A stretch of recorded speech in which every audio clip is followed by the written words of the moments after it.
2018년 8월 7일 작은마을교회 말씀 묵상을 시작합니다. 우리 다 함께 주님 말씀 앞 주의 말씀 앞에선 함께 찬양하겠습니다.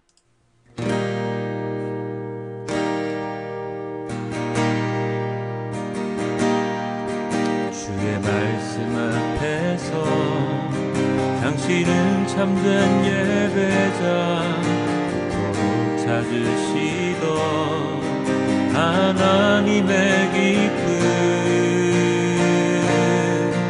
이 세상을 향한 거룩한 생명빛 되어 이 세상을 위한 구원의 소망 되어 영원한 하나님의 나라 함께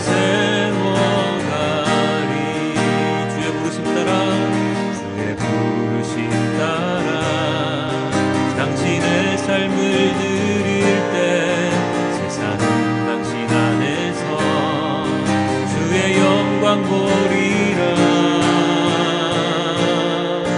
이 세상을 이길 주님의 군사 되어 이 세상을 섬길 주님의 손과 발 되어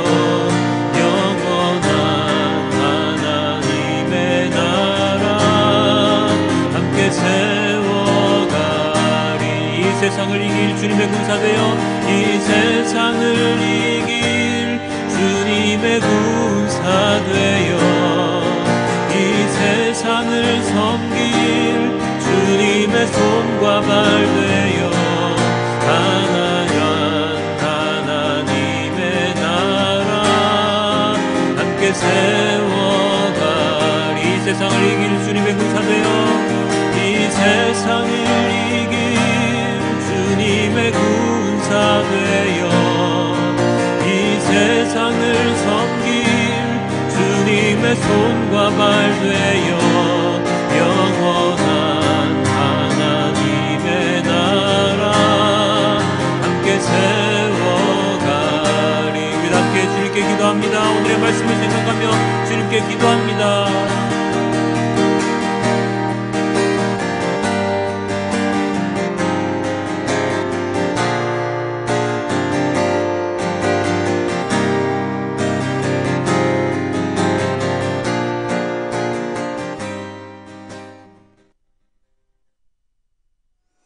아버지 하나님, 너무나도 감사합니다. 오늘 하루도 주님의 말씀으로 시작하고 주님의 말씀 앞에서 언제나 당당하게 서 나가는 그리스도인으로서의 삶을 살아갈 수 있도록 아버지 하나님 인도하여 주시옵소서. 오직 주님의 말씀만 따라 살아가는 온전한 그리스도인이 될 수 있도록 아버지 하나님 인도하여 주시옵소서. 이 모든 말씀 우리 주 예수 그리스도의 이름으로 기도드렸습니다. 아멘. 네, 오늘의 말씀은 출애굽기 39장 1절에서 43절까지의 말씀입니다. 오늘도 본문이 좀 길어서 제가 읽는 것으로 대신하도록 하겠습니다. 그들은 청색실과 자두색실과 홍색실로 성소에서 예배 드릴 때 입는 옷을 정교하게 짜서 만들었다.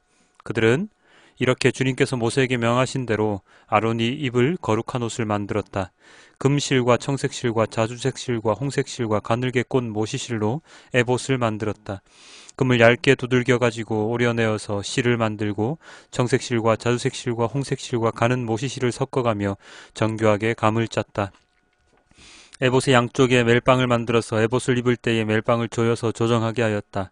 에봇 위에 띌 허리는 에봇을 짤 때와 같은 방법으로 금실과 청색실과 자주색실과 홍색실과 가늘게 꼰 모시실로 짜서 에봇과 한데 이어 붙였다. 이것은 모두 주님께서 모세에게 명하신 대로 한 것이다. 홍옥수 2개를 깎아서 금태에 물리고 인장반지를 새기듯이 그 위에 이스라엘의 아들들의 이름을 새겨 넣었다. 그리고 이스라엘 지파들을 상징하는 이 기념보석들을 에봇의 양쪽 멜빵 위에 달았다. 이는 주님께서 모세에게 명하신 대로 한 것이다.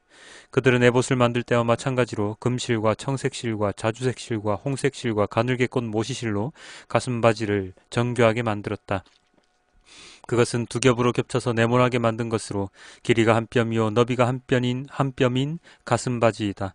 거기에 보석을 네 줄 물렸다. 첫째 줄에는 홍보석과 황옥과 취옥을 받고, 둘째 줄에는 녹주석과 청옥과 백수정을 받고, 셋째 줄에는 풍신자석과 만호와 자수정을 받고, 넷째 줄에는 녹주석과 얼룩만호와 벽옥을 받고, 이 보석들을 모두 금태에 물렸다. 이 보석들은 이스라엘 아들들의 수대로 12이었는데 인장 반지를 새기듯이 보석마다 각 사람의 이름을 새겨서 이 보석들로 12지파를 나타나게 하였다. 가슴바지를 가슴에 매달 사슬은 순금으로 노끈처럼 꼬아서 만들었다. 금태 2개와 금고리 2개를 만들어서 그 두 고리를 가슴바지의 양쪽 끝에 달았다. 금사슬 2개를 꼬아서 가슴바지 양쪽 끝에 있는 두 고리에 메었다. 그리고 꼰사슬의 다른 두 끝을 에봇 앞쪽의 멜빵에 달린 두 금태에 메고 또 금고리 2개를 더 만들었으며 그것을 가슴바지 아래 양쪽 가장자리 안쪽인 에봇과 겹치는 곳에 달았다. 그리고 다른 금고리 2개를 더 만들어서 에봇의 양쪽 멜빵 앞자락 아래 곧 정교하게 짠 에봇 띠를 매는 곳 조금 위에 달았다. 청색실로 꼰 끈으로 가슴바지 고리를 에봇 고리에 매되 정교하게 짠 에봇띠 조금 위에다 매어서 가슴바지가 에봇에서 떨어지지 않게 하였다. 이는 주님께서 모세에게 명하신 대로 한 것이다. 그들은 에봇에 딸린 겉옷을 전부 청색으로 짜서 만들었다. 그 겉옷 한가운데 구멍을 내고 그 구멍의 둘레를 갑옷의 기처럼 단단히 훑쳐서 찢어지지 않게 하였다. 그들은 겉옷자락 둘레에 청색실과 자주색실과 홍색실과 가늘게 꼰 모시실로 석류 모양 술을 만들어 달았다. 그리고 순금으로 방울을 만들어서 그 방울을 겉옷자락에 달린 석류 술 사이사이에 돌아가면서 달았다. 이렇게 제사를 드릴 때 입을 수 있게 겉옷자락을 돌아가며 방울 하나, 석류 하나, 또 방울 하나, 석류 하나를 달았으니 이는 주님께서 모세에게 명하신 대로 한 것이다. 그들은 또 아론과 그의 아들들이 입을 속옷을 가는 모시실로 정교하게 짜서 만들었다. 고운 모시두건과 고운 모시관과 가늘게 꼰 모시실로 짠 속바지를 만들었다. 가늘게 꼰 모시실과 청색실과 자주색실과 홍색실로 술을 놓아 허리띠를 만들었다. 이 모든 것은 주님께서 모세에게 명하신 대로 한 것이다. 그들은 또 성직자의 관에 붙이는 거룩한 패를 순금으로 만들고 그 위에 인장 반지를 새기듯이 주님의 성직자라고 새겨 넣었다. 그것을 청색실로 꼰 끈에 매어서 제사장이 쓰는 관에 달았다. 이것은 주님께서 모세에게 명하신 대로 한 것이다. 이렇게 해서 성막 곧 회막의 공사가 완성되었다. 이스라엘 자손은 주님께서 모세에게 명하신 모든 것을 그대로 다 하였다. 그런 다음에 그들은 성막을 모세에게 가져왔으니 이는 천막과 거기에 딸린 모든 기구 곧 갈고리와 널빤지와 가로다지와 기둥과 밑받침과 붉게 물들인 수장 가죽 덮개와 돌고래 가죽 덮개와 칸막이 휘장과 증거궤와 그것에 딸린 채와 속죄판과 상과 그 밖의 모든 기구와 상에 차려 놓을 빵과 순금 등잔대와 거기에 얹어 놓을 등잔들과 그 밖의 모든 기구와 등잔용 기름과 금제단과 예식용 기름과 분향할 향과 장막 어귀의 휘장과 놋제단과 거기에 딸린 놋그물과 놋제단을 옮기는 데 쓸 채와 모든 기구와 물두멍과 그 받침과 뜰의 휘장과 그 기둥과 밑받침과 뜰의 정문 휘장과 그 줄과 말뚝과 성막곧 회막에서 예배를 드릴 때 쓰는 모든 기구와 성소에서 예식을 올릴 때 입는 잘 짠 옷 곧 제사장 아론의 거룩한 옷과 그 아들들이 제사장 일을 할 때 입는 옷들이다. 이스라엘 자손은 주님께서 모세에게 명하신 모든 것을 그대로 하여 일을 완수하였다. 모세가 그 모든 일을 점검하여 보니 그들이 주님께서 명하신 그대로 하였으므로 그들에게 복을 빌어 주었다. 아멘. 자, 오늘 우리가 읽은 출애굽기 39장은 제사장이 입는 거룩한 옷을 만들고 그리고 마지막으로 그들이 만든 모든 것을 모세 앞에 내놓고 검수를 받는 장면이 나옵니다. 오늘 읽은 본문 가운데 가장 많이 등장하는 말씀은 바로 이것이 아닐까 하는데요. 주님께서 모세에게 명하신 대로 한 것이다. 어제 본문을 묵상할 때에도 이렇게 묵상을 했었지요. 주님께서 명하신 대로, 주님 말씀대로 우리는 모든 것을 행해야 한다. 성막과 제사장에 대한 모든 것들에 대하여 하나님은 설명서를 주셨고 이스라엘 백성들은 거기에 따라 정확하게 만들었습니다. 물론 하나님의 은혜와 축복 가운데 사람도 세워주시고 지혜도 주심으로 말미암아 주님의 말씀을 잘 따를 수 있도록 인도해 주셨음은 물론이지요. 그리고 마지막으로 그들이 만든 모든 것을 다 들고 와 모세에게 점검을 받는데요. 오늘 본문의 마지막 두 구절은 이렇게 기록되어 있습니다. 42절 43절입니다. 이스라엘 자손은 주님께서 모세에게 명하신 모든 것을 그대로 하여 일을 완수하였다. 모세가 그 모든 일을 점검하여 보니 그들이 주님께서 명하신 그대로 하였으므로 그들에게 복을 빌어 주었다. 이스라엘 자손들은 이를 완수하였고 모세가 점검해 보니 모든 것이 그대로 주님께서 명하신 그대로였으며 그래서 하나님께서는 모세를 통하여 그들에게 복을 빌어주게 됩니다. 너무나도 대견스러운 백성들이기에 하나님께서도 인정해 주시는 거죠. 물론 그 뒤로 또다시 하나님의 마음을 아프게 하는 백성들이지만 말입니다. 여기 이 부분이 참 중요합니다. 하나님의 말씀을 온전히 따르는 것, 비록 그 뒤에 또 다른 길을 갈 수 있을지언정 하나님께서 말씀하신 그것을 온전히 따라 살아가는 것, 주님께서 명하신 그대로 살아가는 것, 그것이 그리스도인의 삶입니다.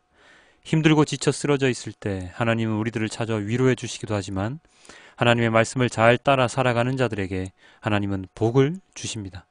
그 복은 물질적인 복일 수도 있고 영적인 복일 수도 있죠? 그렇죠? 그런가요? 물질적인 복일 수도 있고 영적인 복일 수도 있습니까? 아니요, 그렇지 않습니다. 여기서 하나님께서 복을 주신다. 우리 43절에 그들에게 복을 빌어 주었다 라는 여기에 나와 있는 단어 중에 복이라는 말은 히브리어로 바라크라는 단어인데요.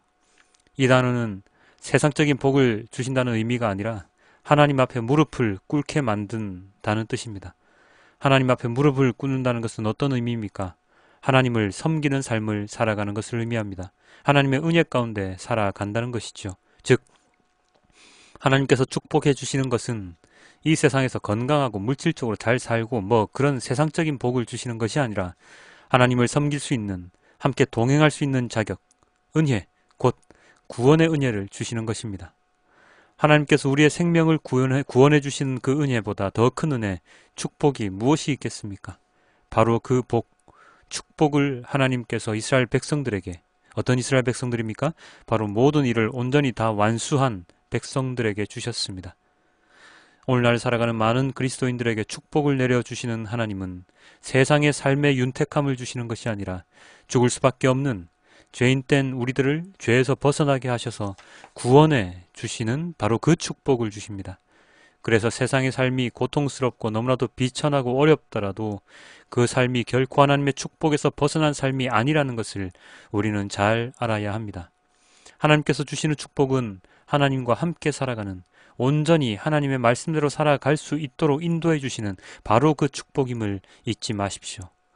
오늘 하루 하나님의 말씀 그대로 다 행한, 그리하여 하나님의 복을 받은 이스라엘 백성들을 생각하며 나의 오늘의 삶 또한 하나님의 말씀대로 살아가는, 그리하여 하나님께서 매일매일 축복해 주시는 온전한 그리스도인이 될 수 있기를 주님께 기도드립니다. 기도하겠습니다. 아버지 하나님, 너무나도 감사합니다. 이스라엘 백성들이 성막 만드는 일을 다 마쳤습니다. 완수했습니다. 그리고 그것을 다 점검해 보니 온전히 주님께서 말씀하신 그대로 다 잘 만들었습니다. 그리하여 하나님께서는 이스라엘 백성들에게 복을 내려 주셨지요. 아버지 하나님, 그들을 부자로 만드셨습니까? 이제 너희들은 쉬어도 된다고 너무나도 멋진 쉴 공간을 주셨습니까? 아닙니다. 하나님께서 주신 그 복은 하나님 앞에 무릎 꿇고 하나님을 섬길 수 있는 온전한 하나님의 자녀로서의 삶을, 그리고 은혜를, 그리고 죽을 수밖에 없는 우리 이 죄인들을 살려주시는 그 축복을 주신 것입니다. 아버지 하나님께서 주시는 모든 복은 바로 그러한 복일진데 오늘날 많은 교회에서 세상에 살아가는 물질적인 복, 건강 이런 것들을 주님께서 주시는 복이라고 말하고 있습니다. 물론 그런 것도 있을 수는 있겠지만 하나님께서 주시는 복은 온전히 주님의 구원의 그 축복, 하나님과 함께 동행할 수 있는 그 사랑의 축복이 더 우선시 되어야 함을 오늘 이 시간 또다시 깨닫게 됩니다. 아버지 하나님, 복을 내려주십시오. 하나님과 온전히 함께 동행하는 자로 살아갈 수 있도록 인도하여 주시옵소서. 하나님을 멀리하고 살아가는 자들이 아니라 언제나 주님의 말씀 가운데 살아가는 우리 모두가 될 수 있도록 우리 하나님, 우리의 삶을 인도하여 주시옵소서.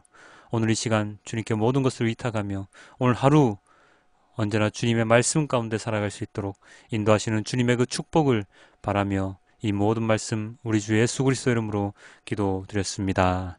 아멘.